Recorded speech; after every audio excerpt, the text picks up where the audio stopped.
तैराकी खत्म करने के बाद दो बहनें जैसी बाहर निकलती हैं, तभी उनकी नजर अचानक स्विमिंग पूल के बिल्कुल नीचे चली जाती है और जो वो देखती है वो यकीन से बाहर होता है। पानी के अंदर तलहटी में एक बहुत बड़ी हीरे की अंगूठी चमक रही होती है। बस फिर क्या था, बड़ी बहन का दिल जोर से धड़क उठता है, आंखों में लालच साफ झलकने लगता है।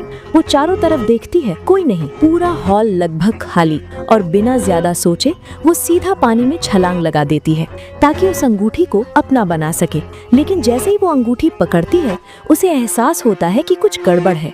वो अंगूठी नीचे किसी चीज में बुरी तरह फंसी हुई थी। वो पूरी ताकत लगा देती है, खींचती है, झटके देती है, लेकिन अंगूठी जरा भी नहीं हिलती। ऊपर खड़ी छोटी बहन अब और नहीं देख पाती। वो भी एक जोरदार गोता लगाकर पानी में उतर जाती है ताकि दोनों मिलकर अंगूठी को बाहर निकाल सके। और तभी एक भयानक हादसा हो जाता है। छोटी बहन के लंबे बाल पूल के नीचे लगी एक जाली में उलझ जाते हैं। वो छटपटाने लगती है, पानी के अंदर हाथ पैर मारने लगती है। बड़ी बहन ये देखते ही घबरा जाती है। वो अंगूठी छोड़ देती है और पहले छोटी बहन के बाल छुड़ाने में लग जाती है, लेकिन उन्हें जरा भी अंदाजा नहीं था कि उसी वक्त ऊपर एक और बड़ी गलती होने वाली है। स्विमिंग पूल की मैनेजर घर जाने की जल्दी में थी। उसने ऊपर से सरसरी नजर डाली। हॉल बिल्कुल खाली लग रहा था। उसे जरा भी शक नहीं हुआ कि नीचे पानी में कोई है, और लापरवाही में वो पूल बंद करने का बटन दबा देती है। धीरे धीरे पूल का मोटा कांच का ढक्कन बंद होने लगता है। पानी के अंदर बड़ी बहन को कुछ अजीब सा महसूस होता है। वो डर के मारे पूरी ताकत से छोटी बहन को खींचती है। जैसे तैसे उसके बाल जाली से निकलते हैं। दोनों जान बचाकर ऊपर की तरफ तैरती हैं, लेकिन तब तक बहुत देर हो चुकी होती है। ढक्कन पूरी तरह बंद हो चुका था। दोनों बहनें ऊपर देखकर सन्न रह जाती हैं, जैसे सब कुछ खत्म हो गया हो। वो कांच पर जोर जोर से हाथ मार बिना ज्यादा मेहनत के वो अंगूठी बाहर निकल आती है। अब उसे लगता है कि जब सारी मुसीबत इसी की वजह से आई है तो इसे अपने पास रखना उसे थोड़ा सुकून देता है। और तभी अचानक बड़ी बहन का फोन बज उठता है। उसका पति। फोन उनके सामने था, लेकिन ऊपर बंद कांच और नीचे पानी, कोई सिग्नल नहीं, कोई जवाब नहीं। उसी पल बड़ी बहन को एक और ख्याल आता है, पूल का ड्रेनेज गेट। अगर उस लोहे की जाली किसी तरह निकल जाए तो उसी से कांच तोड़कर बाहर निकला जा सकता है। वो तुरंत कोशिश करती है, लेकिन वो जाली इतनी मजबूती से जमी हुई थी कि एक इंसान के लिए उसे निकालना लगभग नामुमकिन था। बीच बीच में उसे सांस लेने के लिए ऊपर भी आना पड़ता था। वो छोटी बहन को बुलाती है कि दोनों मिलकर कोशिश करें, क्योंकि दो लोग मिले तो उम्मीद ज्यादा होती। लेकिन छोटी बहन हिचकिचाती है, पुरानी बातों की वजह से, नशे की आदत और टूटता हुआ भरोसा। दोनों के बीच अब भी एक दूरी थी। वक्त धीरे धीरे फिसलता जा रहा था और देखते देखते रात हो जाती है। तभी स्विमिंग पूल की लाइटें अपने आप बंद हो जाती हैं। चारों तरफ घुप अंधेरा, और उसी अंधेरे में पति का फोन फिर से बजता है। फोन की आवाज सुनते ही छोटी बहन को कुछ गड़बड़ लगती है। वो बड़ी बहन की तरफ देखती है और तब एक डरावना सच सामने आता है। बड़ी बहन अजीब सा महसूस कर रही थी। उसे चक्कर आ रहे थे। पूछने पर पता चलता है उसे एक खास तरह की डायबिटीज है और अब उसकी हालत धीरे धीरे बिगड़ने लगी थी। उसे तुरंत इंजेक्शन की जरूरत थी। बड़ी बहन ने ये बात जानबूझकर अब तक छुपाए रखी थी, क्योंकि उसे यकीन था कि छोटी बहन उसकी बात पर भरोसा नहीं करेगी। लेकिन अब हालात बहुत गंभीर थे। ये समझते ही छोटी बहन हिम्मत जुटाती है। वो उस छोटे से छेद के पास जाती है और फिर से उसे तोड़ने की कोशिश शुरू करती है। और तभी ऊपर कुछ हलचल होती है। एक सफाई करने वाली औरत स्विमिंग पूल में आती है। उसकी नजर किनारे पड़े बड़े बहन के बैग पर पड़ती है। पुरानी आदत, वो बैग खोलकर खंगालने लगती है। उसी वक्त पानी के अंदर से दोनों बहनें जोर जोर से चिल्लाती हैं, बचाओ, कोई है, कृपया मदद करो। औरत आवाज सुनती भी है, वो जवाब भी देती है। उस पल बहनों को लगता है कि शायद उन्हें बचा लिया गया, लेकिन ये उम्मीद बहुत जल्दी डर में बदल जाती है, क्योंकि वो औरत उनकी तरफ आने के बजाय सीधे बड़े बहन का वॉलेट देखने लगती है। और तभी उसकी असली सच्चाई सामने आती है। कुछ ही समय पहले वो चोरी के मामले में जेल से बाहर आई थी। बहुत मुश्किल से उसे स्विमिंग पूल में सफाई की नौकरी मिली थी, लेकिन दिन में ही उसकी पुरानी आदत फिर जाग गई। वो ग्राहकों के पर्स पर नजर रखने लगी और तभी मैनेजर ने उसे रंगे हाथों पकड़ लिया। उसे समझ आ गया था कि ये औरत सुधरने वाली नहीं।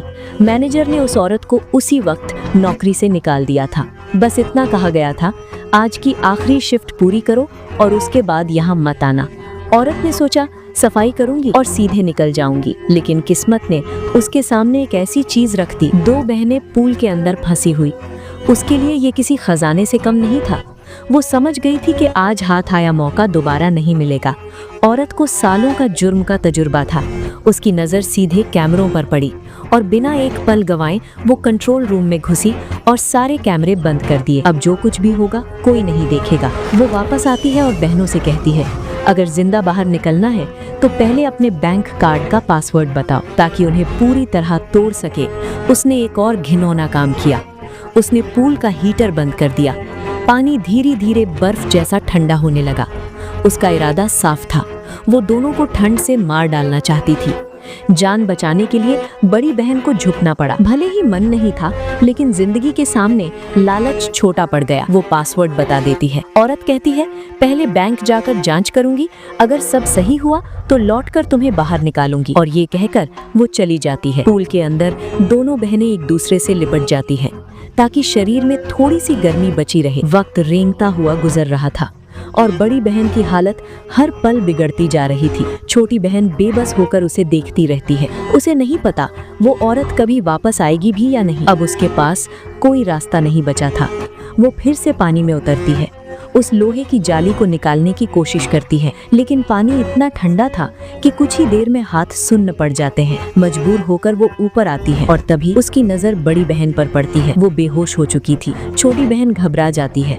वो उसे झकझोरती है, जगाने की कोशिश करती है, क्योंकि अगर कोई ऐसे ठंडे माहौल में सो गया तो शरीर धीरे धीरे जमने लगता है और अंजाम बहुत भयानक होता है। किस्मत से बड़ी बहन कुछ देर में होश में आ जाती है, लेकिन खतरा अब भी टला नहीं था। और तभी अचानक उस छोटे से छेद में एक चेहरा नजर आता है। वो औरत वापस आ चुकी थी। असल में वो कहीं गई नहीं थी, वो यहीं आसपास छुपकर बहनों की बातें सुन रही थी। वजह भी साफ थी, बैंक में सिर्फ 80 रुपए थे। ये जानकर वो आग बबूला हो गई। वो चिल्लाकर कहती है, इतने पैसों के लिए मैं जान जोखिम में डालूं? वो साफ कह देती है, और पैसे होंगे तभी बाहर निकालूंगी। छोटी बहन रोते हुए कहती है, मेरी बहन बीमार है, उसकी चाबी बैंक में है, उसे दवा चाहिए, वो मर जाएगी। लेकिन उस औरत के लिए ये सब सिर्फ एक बहाना था। वो बेरहमी से बोलती है, अगर पैसे नहीं हैं तो यहीं ठंड से मर जाओ। बड़ी बहन की हालत तेजी से बिगड़ रही थी और उस औरत की बेरुखी छोटी बहन के सब्र का बांध तोड़ चुकी थी। अब वो तय कर चुकी थी,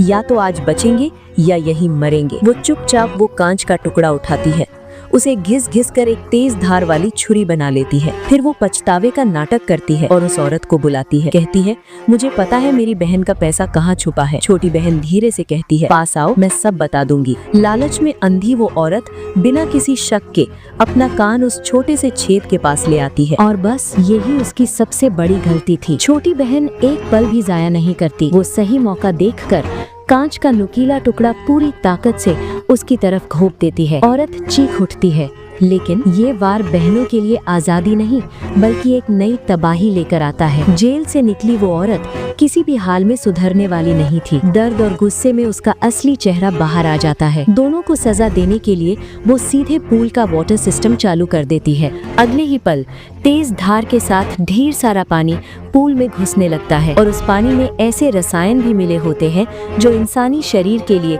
बेहद खतरनाक थे। कुछ ही सेकंड में पूल के अंदर भयानक लहरें उठने लगती हैं। बड़ी बहन की हालत पहले से ही नाजुक थी, इतना जोर वो सह नहीं सकती थी। छोटी बहन घबराकर अपने कपड़े उतारती है और आउटलेट बंद करने की नाकाम कोशिश करती है, लेकिन पानी का बहाव इतना तेज था कि कुछ भी काम नहीं आता। आखिरकार वो कांच पर जोर जोर से मुक्के मारने लगती है, गिड़गिड़ा कर कहती है, बस अब छोड़ दो, हम मर जाएंगे। कुछ देर बाद औरत को लगता है कि सजा काफी हो चुकी है। वो किसी की जान लेकर दोबारा जेल नहीं जाना चाहती थी। आखिरकार वो मशीन बंद कर देती है और इस तरह दोनों बहनें बाल बाल जिंदा बच जाती हैं। जान बचते ही दोनों रोते हुए उस औरत से माफी मांगती हैं। कहती हैं, तुम हमारे फोन और कार्ड ले चुकी हो, अब और क्या चाहिए। औरत ठंडे लहजे में सिर्फ एक चीज बोलती है, वो हीरे की अंगूठी। असल में उसकी नजर कब की उस अंगूठी पर थी। इतनी बड़ी हीरे की अंगूठी अगर बेच दे तो कम से कम 1 लाख मिल जाए। बड़ी बहन सुनते ही सन रह जाती है। आखिरकार इसी अंगूठी की वजह से तो वो इस हाल में फंसी थी।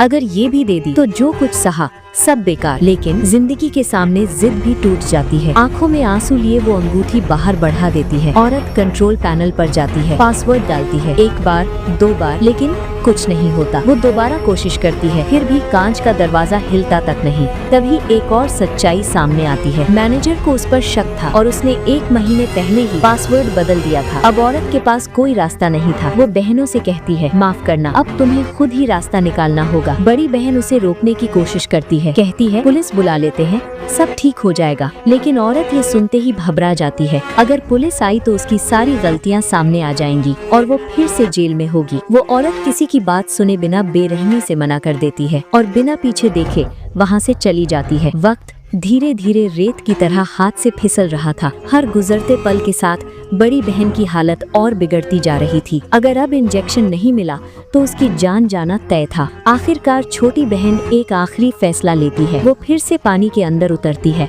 और उस लोहे की जाली को निकालने की कोशिश शुरू करती है, लेकिन अकेले उसे हिलाना भी बहुत मुश्किल था। वो खुद को कोसती है, अगर पहले बहन की बात मान ली होती तो शायद दोनों मिलकर कब का बाहर निकल चुकी होती। हर कुछ देर में उसे ऊपर आकर सांस लेनी पड़ती थी और ये उसकी ताकत तेजी से खा रहा था। कई बार कोशिश करने के बाद आखिरकार वो अपनी शर्ट का इस्तेमाल करके उस जाली को खींचने में कामयाब हो जाती है। अब उसके हाथ में एक मजबूत औजार था और उसी से कांच तोड़ना अब मुमकिन हो चुका था। एक जोरदार वार और कांच टूट जाता है। इतनी देर बाद दोनों बहनें आखिरकार बाहर निकल आती हैं, लेकिन खुशी का वक्त बहुत छोटा था। बड़ी बहन बेहोश होकर जमीन पर गिर जाती है। जिंदा है या नहीं कुछ पता नहीं। छोटी बहन कांपते हाथों से दवा निकालती है, इंजेक्शन लगाती है और बेसब्री से उसे देखती रहती है। उसे खुद नहीं पता अब ये काम करेगा भी या नहीं, मगर शायद किस्मत को अब भी तरस आ गया था। करीब 10 मिनट बाद बड़ी बहन धीरे धीरे आंखें खोलती है। वो जिंदा थी, लेकिन तभी एक और खतरा वापस लौट आता है। वो औरत दोबारा वहाँ आ चुकी थी। इस बार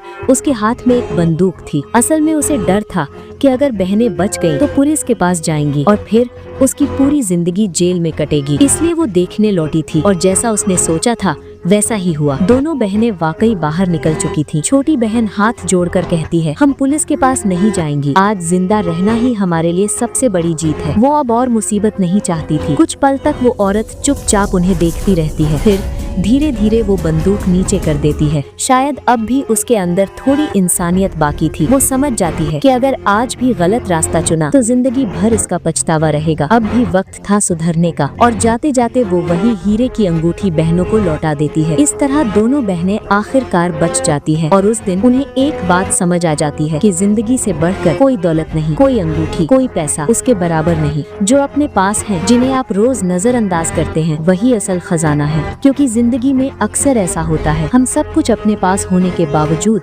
उसकी कीमत तब समझते हैं जब उसे खोने वाले होते हैं।